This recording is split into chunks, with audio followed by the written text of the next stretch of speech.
look at the workplace post-COVID-19. Joining us to present the opening keynote on the topic Workplace Post-COVID-19, Engagement and Effectiveness is Adesh Goyal, CHRO, Tata Communications.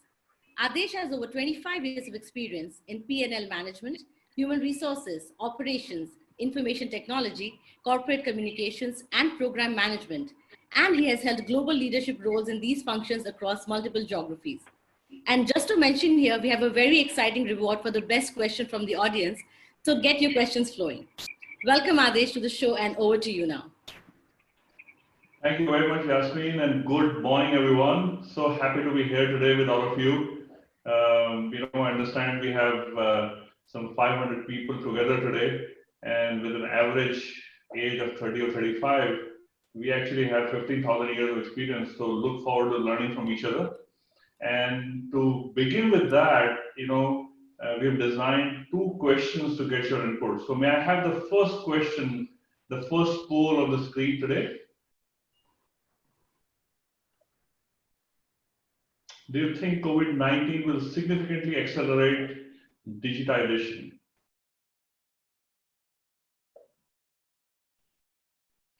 And I'm sure we will start seeing the results of this pretty soon.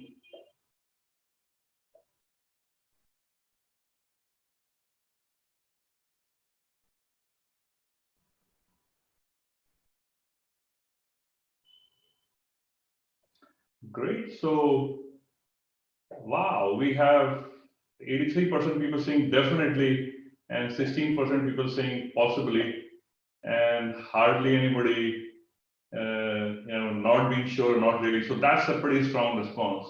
Thank you. May I have the second poll, please?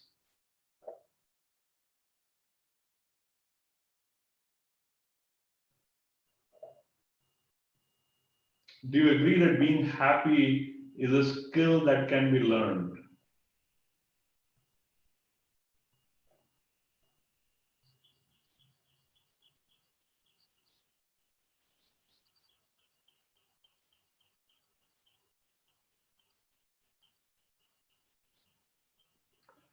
Let us see what the collective wisdom of this question is.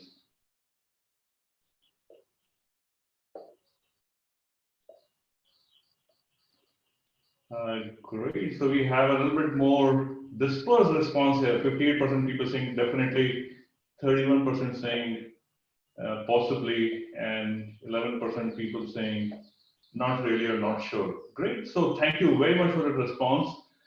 There's been a joke going around for a few weeks now, and I'm sure you've heard it, but I'd like to share it anyway. It says, who was responsible for digitization of the company? Was it the CEO, was it the CTO, or was it COVID-19? Yeah, and looks like it was not a joke after all. Almost all of you are saying that COVID-19 is really going to hasten that digitization. Yeah. Regarding happiness, I've been a student of happiness for the last 19 years. I'm also a certified teacher. This is a program run by the Art of Living Foundation, which is in 156 countries. My experience has been that happiness is a skill that can definitely be learned. But that's a topic for some other time, some other day. Yeah. So coming back to the workplace, post COVID-19, my view is that one thing has been established, that everything is going to be virtualized. Things that we didn't think were possible have been virtualized, right? How many conferences did you attend virtually, other than 30 days ago? Maybe an odd webinar, but not like a full event, yeah? One of the major drivers would that be that more people start working from home. And what does that mean in the long term? That a lot of people wouldn't need to shift to smaller cities. They may just choose to work from wherever they studied or grew, or maybe to some exotic places like mountains, right, or beaches, which means the workforce will get distributed, more and more development of the economy, at a micro level will start happening. Yeah. So there are 6 trends that I think are going to happen, right? One is workplaces would include home. Yeah. This is not temporary, in my opinion. This is going to sustain. People who move countries to work may not necessarily have to do it because you could just work for any company sitting at your home, wherever you are. And the same for education. The second trend is that employees need not be full-time. See, when you work at a workplace, majority of the workforce in our company is full-time. But I visualize four types of employees in future. One is full-time. One is increasing number of people who are part-time. They may work 2 days a week. They may work half a day for 4 days a week, etc. And some may work full-time sometime, and some may work and they work part-time sometime. Then the third type of workforce would be freelancers, people who don't work for any particular company, they work on assignments, right? There are now a company like Upwork, which is one of the world's largest forums of freelancers, has about 13 million freelancers. And the fourth one would be employees who work on a master services contract at a minimum salary or just benefits, but they get paid based on how much work they do for you. Yeah. So the nature of workforce is going to change. The third is the work-life balance and better life. Imagine zero commuting. Yeah. Right now, a lot of us seem to be working overtime because we are in a business continuity phase, and we are still dealing with a new phenomena of working from home. But imagine people who work in most big cities, like almost all of us who are on the event today, will get 2 to 3 hours of extra time in your life. So we can pursue our vocations that we need to pursue. We can actually create better quality of life. Yeah. The fourth is that managers and leaders will need to develop a new muscle, right? Which means we will need to work harder to connect with people because people are now virtual. At least many people or most people will be virtual. How do you develop trust in a situation like that? How do you develop flexibility much more than what it is today? Because people will be working in their own time, in their own schedule, managing multiple things at the home, right? And I think the diversity could increase because we'll be able to leverage people who we have not got into the workforce so far, right? Even an Indian company could be employing people from a lot of neighboring countries, which doesn't really happen today, yeah? Who could be working as a part of Indian teams, right? Now, this is really indicative. It's not really exhaustive. And I'm sure if we put our minds together, we can really build much more onto that. One thing is sure, though, that there will be much more digital in the next few months and quarters than we have had so far. What this means is, we've only heard about virtual reality so far, right? I'll put a spin on it and say that virtual has now become the reality. Yeah. So I think that's really one context. When the workplace becomes virtual, we need to have a strong digital strategy, right? And as I was thinking about it, and based on the experience of developing something like this at Tata Communications in the last 5 years, there are 5 elements to this digital strategy. The first one is platform, right? Think of Amazon, think of Netflix, that you are able to get anything that you want. It doesn't matter what type of a customer you are, you're able to buy anything or watch anything, any type of entertainment from Netflix or buy anything from Amazon. I think the workplaces need to become platform for employees, for individual contributors, for managers, for leaders, for business heads, for HR, that you are able to just do anything that's possible that you need through a platform, right? And it has all the different types of products that you need, whether it might be induction, whether it might be learning, whether it might be collaboration, whether it might be trying to solve a technical problem or trying to experiment something. Yeah? And the platform needs to be available 24/7, which means you get a break. You want to solve some problem in the evening or first thing in the morning. You don't need to be dependent on anybody to do your job, right? It's available 24/7 by 365. That's platform number one, right? The second one is intelligence, right? When you go to Amazon, you buy a camera, it says people who bought this camera also bought the following stuff. Or if you go to TripAdvisor, say, try to book a vacation, say, 78 friends that you're connected with, and they're doing that using your email, have also explored this or have used this in the past, right? That's the type of intelligence based on who you are, what you might need. It's really hyper personalization designed for you. That's the intelligence that we need to build into the platform. And the system is continuously learning from you, from other users, and continuously becoming better. It's not really a static intelligence, it's a dynamic intelligence, or what people call as machine learning. Yeah. And then it's really interconnected and integrated, right? So today we may have a talent management module, we may have a hiring module, we may have a job movement within the company module, we may have a learning module. Now, that's the way we see HR. But for an employee, all of this is only one, right? So how do you integrate all of these from an employee's point of view is really the key thing. So an example that I'd like to give is that based on the current role that an employee is doing, the learning system is automatically sending alerts to that these are the training programs that might be useful for you. Yeah. So it's using an intelligence behind that. And the system is learning from other employees in similar roles. And if the system is broad-based, it's also learning from other employees in other companies who do similar roles, right? The system also prompts you that, hey, you have been doing this job for 18 months or 24 months. If you want to build your career, here are the 4 jobs that you could explore, right? And you say, okay, let me explore the job that I could do and build my career. For job number 1, it says 80% match. Job number 2, 70% match. Job number 2, 40% match, like that. And you say, okay, what the gap is. So it shows you the skill gaps. And when you say, okay, how do I bridge the gap, right? You click and it shows you all the training programs or certifications you could do to bridge those gaps, right?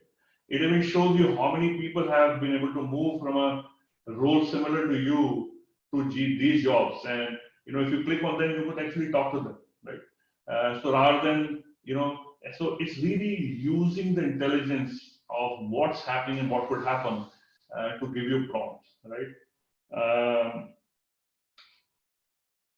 And then it could really,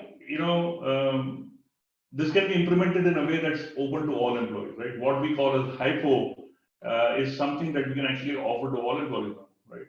Which means it will become a pull strategy. You're channeling and marketing a product and asking more and more people to use it. The more people use it, it's a win-win. They win, and all of us win in that area. The third thing that's going to happen is community, right? When you go digital, you create communities of people who talk to each other and make each one of us stronger, right? If you have a technical problem with a product that you're using, you can go to the company's website and solve it, or you can go to the user community, and you will usually find better solutions in the user community. So how do you build strong communities in the organization which are led by the organization? Yeah. The next one is employee experience, right? Which means everything is available through an app 24/7, just the way you are able to do it, and it's available from multiple devices, right? You could watch it on TV, you could watch it on laptop, you could do it on mobile, you could do it from an iPad or something similar. That type of experience, everything in one place, and not designed like talent management, recruitment, this, that, but how an employee sees it, right? And really the fifth thing is humanize it, right? Employee well-being will become much more important. When we are virtual, you need to build stronger relationships, right? Because how do you build trust? How do you do connection and affiliation? And how do you integrate family with work? Because now the workplace and the family place is the same, right? Which means health hacks, meditations, yoga, all of this will really get integrated into the workplace.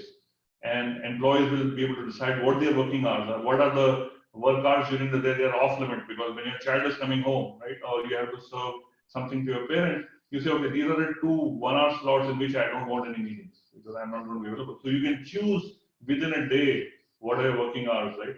And things like, virtual work, superheroes. People say, okay, I'm going to come dressed today as a superhero. The whole team is having a meeting like superheroes, right? Or bring your child into the meeting, or bring, you make a good dish.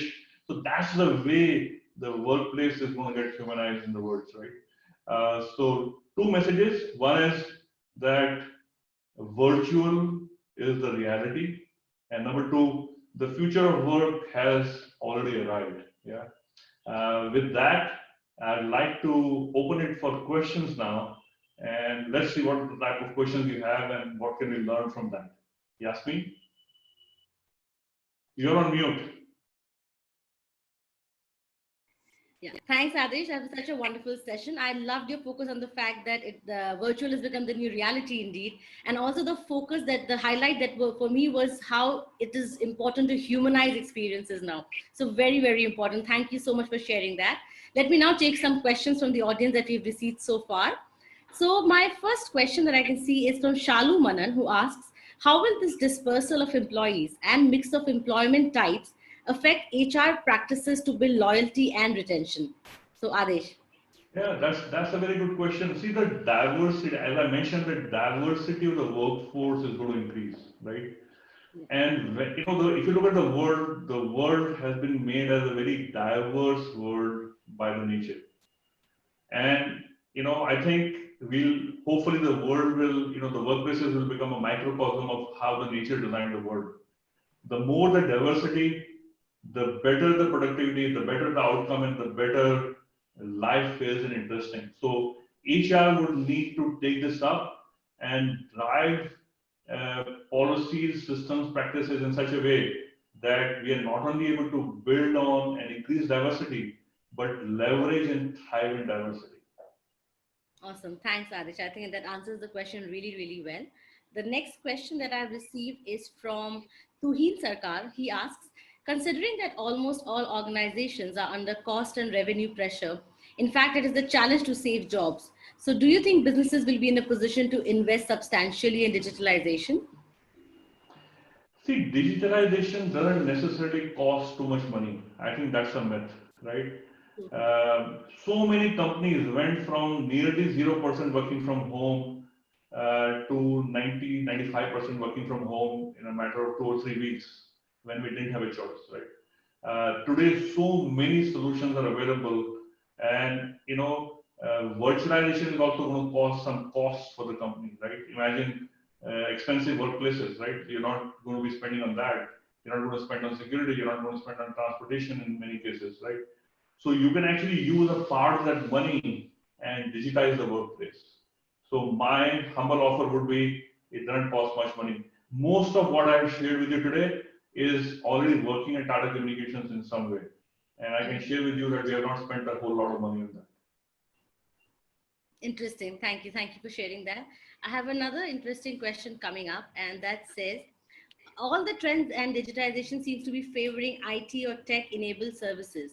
What impact do you think this will have on more traditional, businesses like engineering and manufacturing? And the question comes from Sarang Brahme. Yeah. See, I agree that factories would be very, very hard to do work from home, at least to begin with, right? But engineering services, can be done from home, right?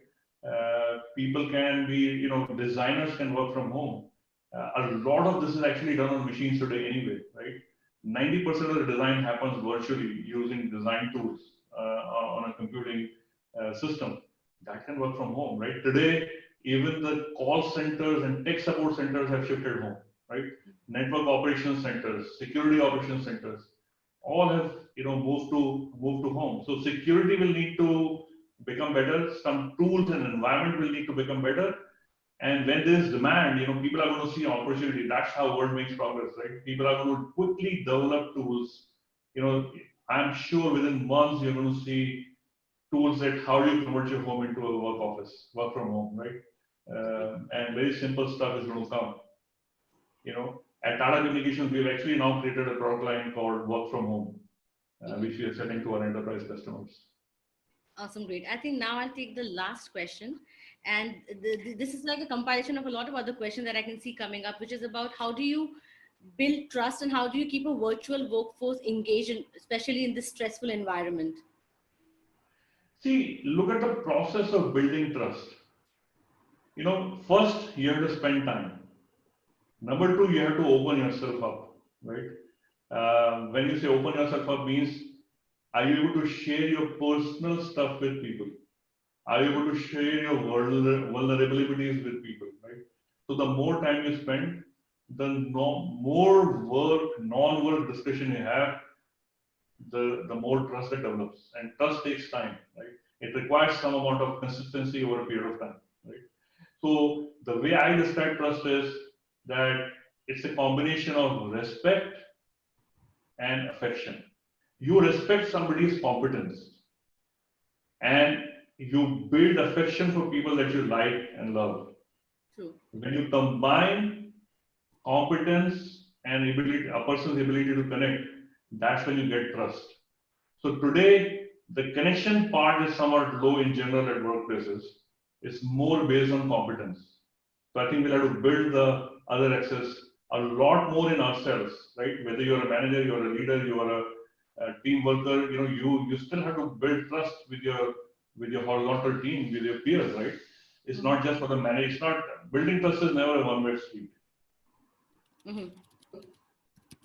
Great. I think that makes great sense. Thank you for sharing that.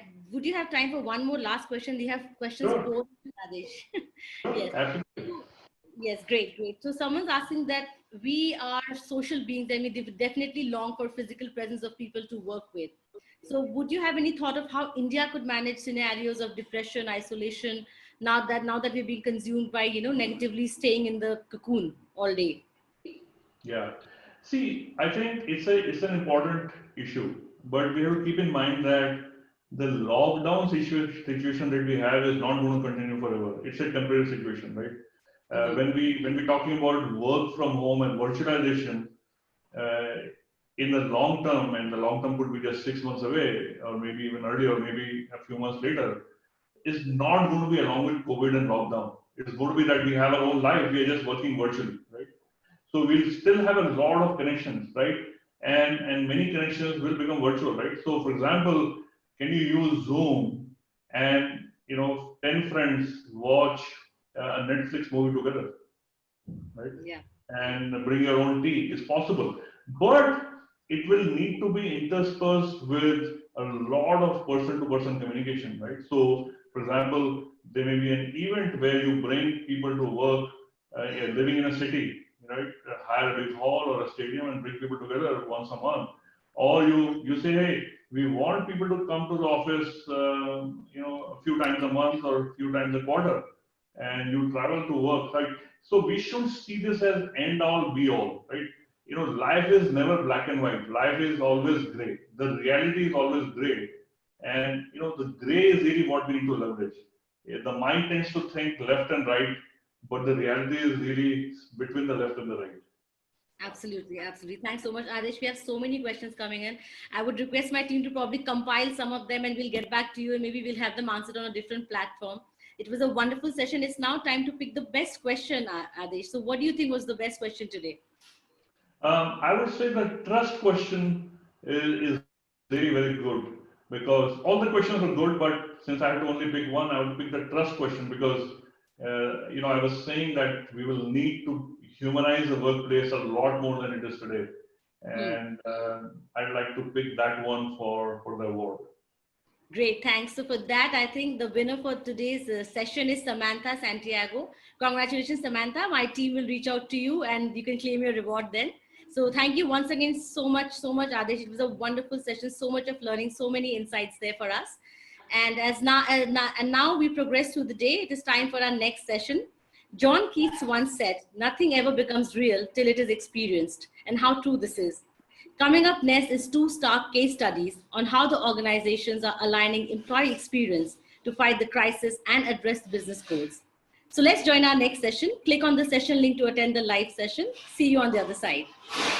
Thank you, everyone. Thank you. Thank you, everyone.